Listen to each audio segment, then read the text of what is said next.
Ναι. Λοιπόν, η κυρία Γιώτα Λαζαροπούλου, υποψήφια δημοτική σύμβουλο στην Αθήνα με τον συνδυασμό Ανοιχτή Πόλη του Κώστα Λαχαριάδη, και είναι και πρόεδρος ενός από τα 5 σωματεία εργαζομένων στην Εθνική Τράπεζα. Έχουν πολύ καλημέρα. Ναι. Ένα μεγάλο και 4 μικρότερα. Καλημέρα, κυρία Λαζαροπούλου. Καλημέρα και σε εσάς. Νομίζω ότι το σωματείο στο οποίο είστε πρόεδρος είναι οι παλιοί συμβασιούχοι. Πρώην ενοικιαζόμενοι, πρώην εργολαβικοί. Δηλαδή δουλεύαμε μέσα στην Εθνική, αλλά μέσω μιας θηγατρικής εταιρείας. Μην έχοντας φυσικά όλα τα δικαιώματα και καμία προοπτική εξέλιξη σαν τους συναδέλφους. Ύστερα από πολλούς αγώνες, κόπο και πόνο, θα έλεγα, καταφέραμε να δικαιώσουμε τη δουλειά όλων των συναδέλφων και πλέον πάνω από 500 άτομα έχουν ενταχθεί κανονικά στο τακτικό προσωπικό, σπάζοντας για μία από τις λίγες φορές αυτό το πηδάγκρενα που λέγεται εργολαβοποίηση, ενοικίες εργαζομένων κτλ. Έχει ακόμα όμως η Εθνική σε άλλους τομείς εργαζόμενους. Φυσικά και χωρίς να θέλω να πω σε περισσότερες λεπτομέρειες, δεν είναι ώρα, παλεύουμε ακόμα και γι' αυτό. Συνεχίζουμε να αγωνιζόμαστε. Αν μπορούσαμε να κάνουμε ένα παραλληλισμό. Που μας δίνουν θάρρος.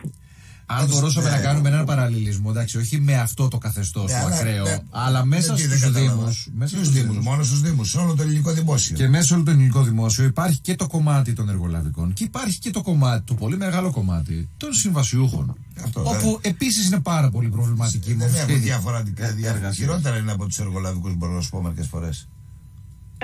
Ναι, η αλήθεια, και ακριβώς αυτό ήθελα να επισημάνω, ότι ένας από τους λόγους για τους οποίους ασχολούμαι πιο ενεργά, παρόλο που είμαι κάτοικος του Δήμου Αθηναίων στο Παγκράτη από το 1973, ήταν ότι την προηγούμενη περίοδο είχαμε καταγγελίες σε εμάς σαν συνδικαλιστές από συναδέλφους εργαζόμενους σε σχολεία, συγκεκριμένα φύλακες, που έχοντας μπλεχτεί μέσα σε αυτή τη δάκρυνα που έλεγα της εργολαβοποίησης, έχουν βρεθεί άνθρωποι να δουλεύουν 3, 5, 8 μήνες απληρωτοί, όσο αντέχει ο καθένας, μέχρι να τους αντικαταστήσει ο εργολάβος, να πάρει ένα καινούριο που πάλι δεν τον πληρώνει, τον οποίο ο εργολάβος δεν μπορεί να τον εντοπίσει κανένας ΕΠΕ, αλλάζει αφημί, αλλάζει έδρες, αλλάζει οτιδήποτε. Προσπαθήσαμε την προηγούμενη περίοδο μαζί με την Ανοιχτή Πόλη να καταγγείλουμε στο Δημοτικό Συμβούλιο, να αναδείξουμε αυτά τα θέματα.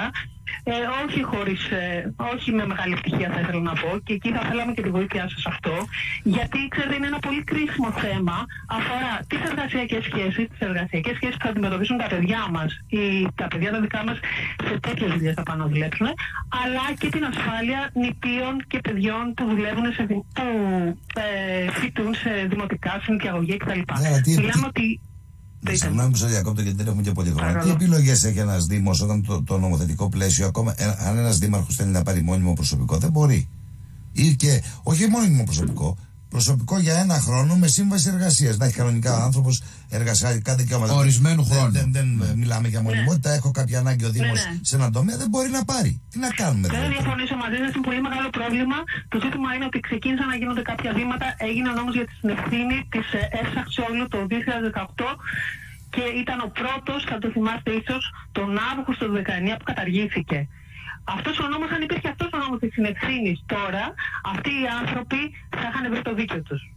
Ας κάνουμε βήματα και ας μην καταργούμε τα καλά που έχουν γίνει. Τα βήματα ένα προς ένα. Αλλά ξέρετε ότι έχουμε και μνημονιακές υποχρεώσεις που υποχρεώναν τους Δήμους να μειώνουν τους συμβασιούχους που είχαν κάθε χρόνο.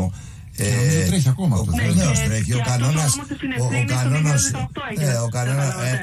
1/5 που είχαμε, δηλαδή.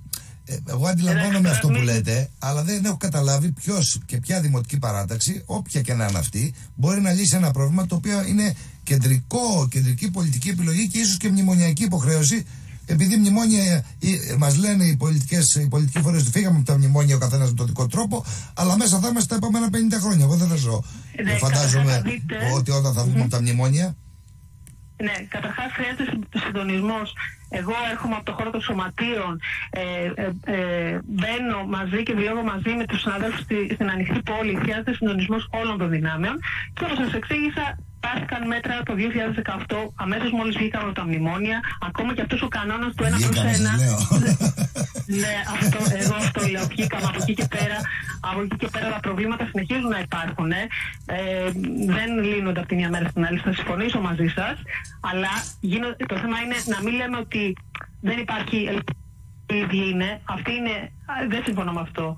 Γίνονται βήματα, πρέπει να τα στηρίξουμε, πρέπει να τα αναδείξουμε. Θέλουμε τη βοήθεια σας. Σωστό είναι, αλλά από την άλλη πλευρά γνωρίζετε πολύ καλά, όλοι όσοι ασχολείστε με την πολιτική, ότι η πολιτική είναι τέχνη του εφικτού. Δηλαδή αυτό που μπορώ να κάνω στην πράξη. Δηλαδή, μπορεί εγώ να οραματίζομαι να έχουμε όλοι οι Έλληνες μισθό 10.000 ευρώ καθένα και να ζούμε πλούσιοι και να το θέλω. Αλλά δεν σημαίνει τι γίνεται. Εδώ συζητάμε για τα στοιχειώδη και τη διασφάλιση στοιχειωδών δικαιωμάτων. Δεν οραματίζεται κανένας από εμάς μισθό 10.000 ευρώ, κανένας εργαζόμενος. Δεν είναι κακό. Μισό λεπτό. Δεν είναι. Μην το βάζετε έτσι το ζήτημα. Συγγνώμη, δεν σας κάνω υπόδειξη. Αλλά έχει διαφορά. Άνθρωπος 8 μήνες απλήρωτος, άνθρωπος που προσπαθεί να τα βγάλει πέρα με 600 ευρώ, άνθρωπος που κινδυνεύει να τον διώξουν από το σπίτι του γιατί δεν έχει να πληρώσει το αυτό είναι θέμα επιθεώρησης εργασίας, βέβαια, έτσι, το απλήρωτος. Ναι, είναι θέμα επιθεώρησης εργασίας, αλλά το ζήτημα είναι πώς. Γιατί νόμιμο δεν είναι αυτό που περιγράφεται. Αυτό που περιγράφεται τώρα δεν είναι νόμιμο, είναι παράνομο. Ναι, το θέμα είναι πώς όμως η ευθύνη. Ναι, γι' αυτό σας μίλησα για το νόμο της συνευθύνης. Ακούστε με λίγο.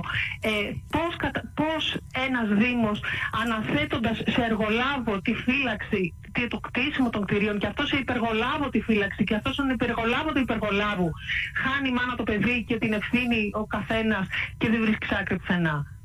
Να αρχίσουμε να βάζουμε μερικά πράγματα στη σειρά. Να επαναφέρουμε το νόμο της συνευθύνης. Πόσο δύσκολο είναι αυτό όταν έγινε το 2018. Αυτό δεν μπορεί να το κάνουν οι δήμαρχοι. Αυτό δεν μπορεί να το κάνουν. Όχι, αλλά οι δήμαρχοι μπορούν να αναδείξουν αυτό το πρόβλημα. Εμείς σαν σωματεία μπορούμε να το καταγγείλουμε και να το αναδείξουμε και να παλέψουμε σε αυτό. Τα μέσα μαζικής επικοινωνίας μπορούν να κάνουν πάρα πολλά πράγματα για να το αναδείξουν στις πραγματικές τους διαστάσεις.